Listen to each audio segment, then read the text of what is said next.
บ่ให้ลูกจะว่าอันนี้ให้สร้างนี่ให้สร้างให้พอม่วงแน่บ่ได้ซื้อเอ็มร้อยมาให้เพิ่นน่ะก็บ่ได้มีหลายดอกแต่ว่าอยากซื้อให้หั่นนะน้ำจิตน้ำใจซอยน้ำใจซอยเวียกทางเข็มน้องร้อยกาบ่ทันออกประจำเดือนว่าขอโทษนำพอจะรู้เลยบ่แม่นว่านั่นบ่แม่นว่าทราบบ่แม่นว่ายืนญาติเนาะถ้าเวลาเพิ่นได้ประจำเดือนแล้วค่อยจะไปอีกเทื่อนึงก็สิมึงจากบ่น้องก็บ่ได้ไปแล้วให้น้องแดงน้องดำน้องแดงน้องดำผู้หญิงนำกันไปใกล้ๆสายไปสิเป็นหยัง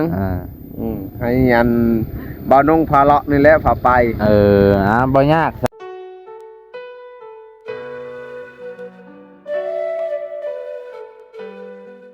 สบายดีพ่อแม่พี่น้องตอนเช้าๆของวันที่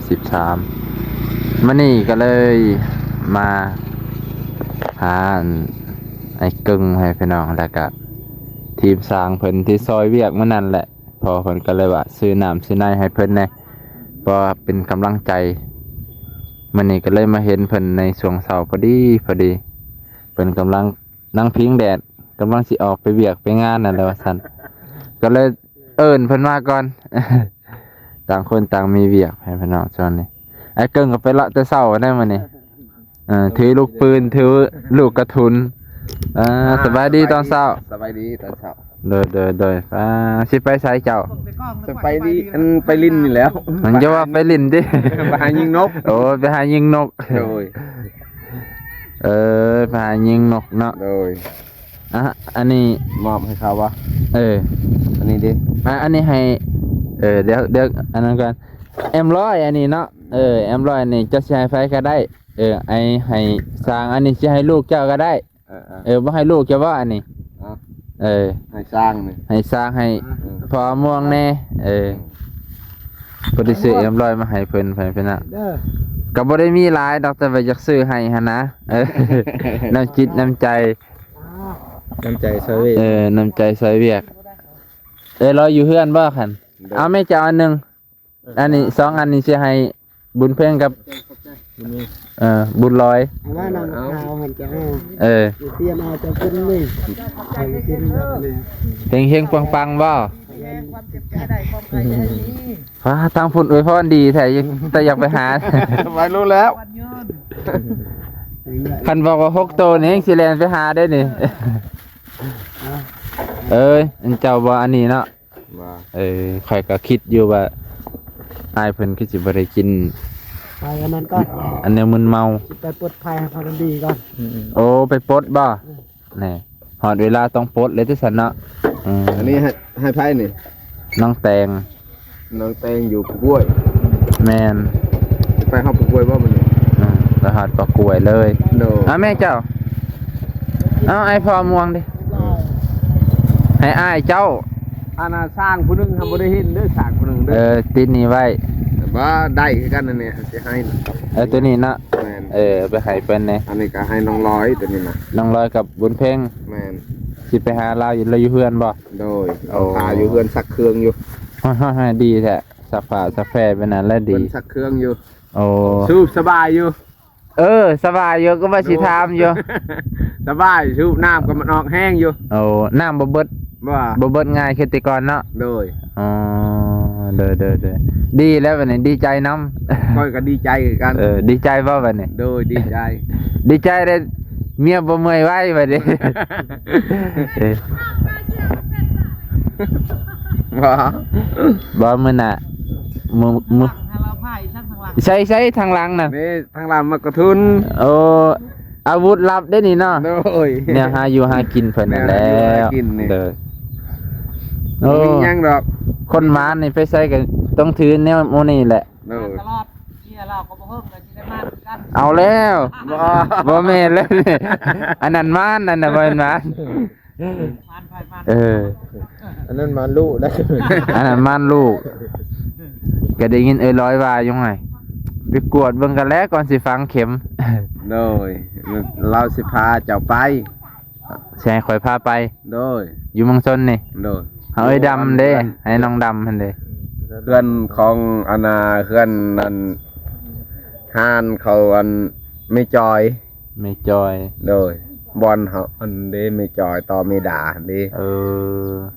มองเขากวดนำบ่ โดย เขาเนาะเอโกเนี่ยบ่แม่นเอโกบ่ฮู้คือกันแหละ คลินิก คลินิกบ่ โดย เขากวดเบิ่งท้องกันว่าสิท้องหรือบ่ท้อง แม่น โอ้เจะมั่นใจบ่ว่าสิบ่ท้อง มั่นใจ มั่นใจก็สิไปกวดเฮ็ดหยังเนาะอ้ายเนาะเออไปกวดเนี่ยมันเสียเงินเห็นหยัง พอจะรุ่นบอกว่าอันให้พังเข้มของประธานอันนั้นเด้ของมันมาทันนั้นเนี่ย ประจำเดือนบ่ แม่นว่าขอโทษน้ำขอบริบินประจำเดือน โอ้ ขอโทษน้ำพอจะรุ่นมันแม่นว่านั่นดอก บ่แม่นรักษาเนาะ แม่น ก็ต้องท่าให้มันตกไข่อิหยังแหละก็บ่ฮู้ประมาณนี้แหละ โดย ได้ยินเขาว่าอยู่ในการฟังเข็มก็ต้องท่าอัน ก้องได้ยินน้องลอยว่าอันค่อยถามว่าออกแล้วบ่ยังเหรอ เอา ยาเอาแล้วนะอย่าไปฟังเกมก่อนกินยาบ่ได้ เนาะ บ่กินยามันกินบ่ได้ ยาฉีดยาความหมายคือซักยาคนไทยก็เรียกว่าฉีดยาเอา ฉีดยาก็คือกันฉีดยาเจ้าต้องอันฉีดยาเจ้าต้องระวังคือกัน ระวัง เอ้าเจ้าอันน่ะมึงเถื่อมันลืมบัดนี้ลืมวันที มันก็มีวันที่เขาเขียนให้ 3 เดือนพุ่น 3 เดือนก็ลืมวันทีว่าจะเนาะบัด ยาฮะ ไปกินยาอันน่ะปล่อยเลือดให้กระติกอีก เขาให้ติ๊กเนาะไม่ใช่มีตารางเขาให้ติ๊กติ๊กเอา ให้โลด อ่า ฉีดแล้วเขาก็เขียนบินให้โลด ตามความสะดวกของผู้เกี่ยวเนาะจ้ะ ฟัง เด็ ก็ ก ดี ทำพังเข็มเอ้ามันสบาย ค่อยว่าบ่ต้องฟังดอก ฮะ ไปตอนมันเจ้า บ่ได้ว่าดอก ว่าไอ้เกิงเราแข็งแห้งก็แม่น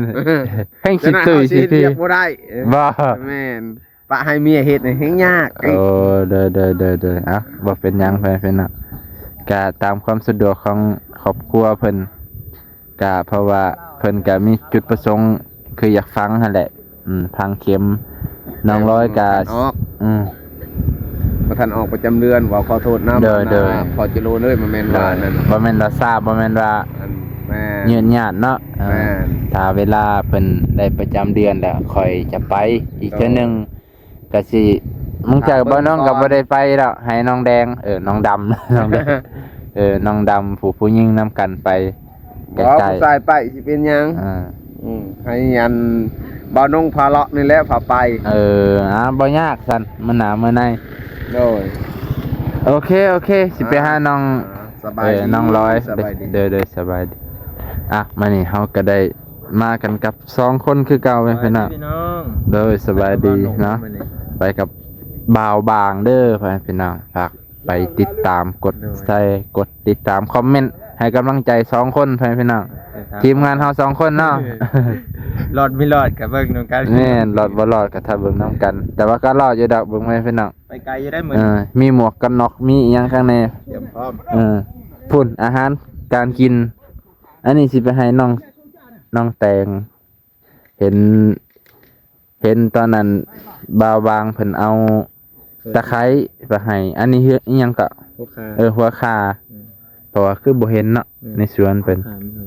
ให้เพิ่นปลูกในเพราะ สมซื่อ เพราะว่าเพิ่น เป็นเพิ่นขยัน บ่าวบางเอาไปให้มื้อวานนี่ก็มื้อก่อนเนาะเห็นเพิ่นปลูกเลยเด้ปลูกเลย คันดูบดน้ำน่ะถือว่าแต่เอาไว้อยู่ แม่นดินเพิ่นก็สิงามแล้วมันสูงก็สิบ่น้ำบ่อังเนาะเฮาก็บ่มีหยังหลายพี่น้องอันนี้ก็สิไปให้น้องบุญเพ็งกับน้องร้อยนั่นแหละก็เงินจากพอจรูนเอาให้เฮ็ดคาบาดาลนั่นแหละพี่น้องเงินเหลือประมาณ100นึงก็เลยซื้อนำห้านเบาบางแหละพี่น้องก็เลยต่างให้มัน อยากบอกไปปาก ให้กำลังใจเนาะ สบายดี สบายดีอีกเที่ยว สบายดี เพิ่นสิไปปาดไม้ได้หั่นเนาะ ดู อ๋อ พร้อมกันไปแล้วบัดนี้ พร้อมกันไปเบิดมื้อบ่มื้อนี้ มันมื้อนี้บ่ได้มื้อ โอ้ข้าวสามปลาอาหารก็บ่ได้ถือไปสิได้กินจังได๋ใส่ที่เสียอันนี้นะจ๊ะก็ได้โอ้ย โอ้ญาติพระเจริญบ่ได้ชื่อให้ เฮ้ยเพิ่นฝากมาให้หลายโตอยู่ บ่นั่นเสื้อผู้หญิง บ่ แม่ โอ้ จริงๆก็ได้ โอ้ยมันบ่ได้แล้วเสื้อผู้หญิงมัน อ่า มันน้อยเฮาผัดใหญ่ เอ้า ตัวมัน ว่าทางหลังคือ จะใส่ถือขางบ่นี่ ติดข้างอยู่ บ่แม่นทั้งฝุ่นทั้งหลังทั้งหน้า เอาเครื่องก่อนเฮาก็ได้ เลยไอ้เก่งใส่ลุยมื้อนี้เพิ่นสิไปปาดไม้ซอยกับไม้เพิ่นพุ่นแหละอ่ะมื้อนี้ก็สิจบเท่านี้ก่อนให้พี่น้องเก่านาทีพอดีก็สิจบเพียงเท่านี้ก่อนเบิดสู่คู่สู่คนก็สิได้ไปหาน้องร้อยคือเก่าเด้อพี่น้องฝากกดไลค์กดแชร์กดติดตามเนาะขอบใจขอบพระคุณหลายๆพี่น้องถ้าคลิปนี้ได้ยินเสียงจี๊ดก็คอมเมนต์ให้ฟังในอยเด้อพี่น้องว่ามันได้ยินเสียงบ่เนาะตอนนี้บ่น้องก็ยังกำลังพิจารณาอยู่โทรศัพท์มันเริ่มมีอาการเสียงจี๊ดพี่น้องไม่ได้ให้ฟังบ่อยากม่วนปานใดเนาะมันรบกวนในการเบิ่งคลิปจะได้ก็ฝากพี่น้องอยากกดคำโฆษณาเด้อพี่น้องขอบพระคุณหลายๆ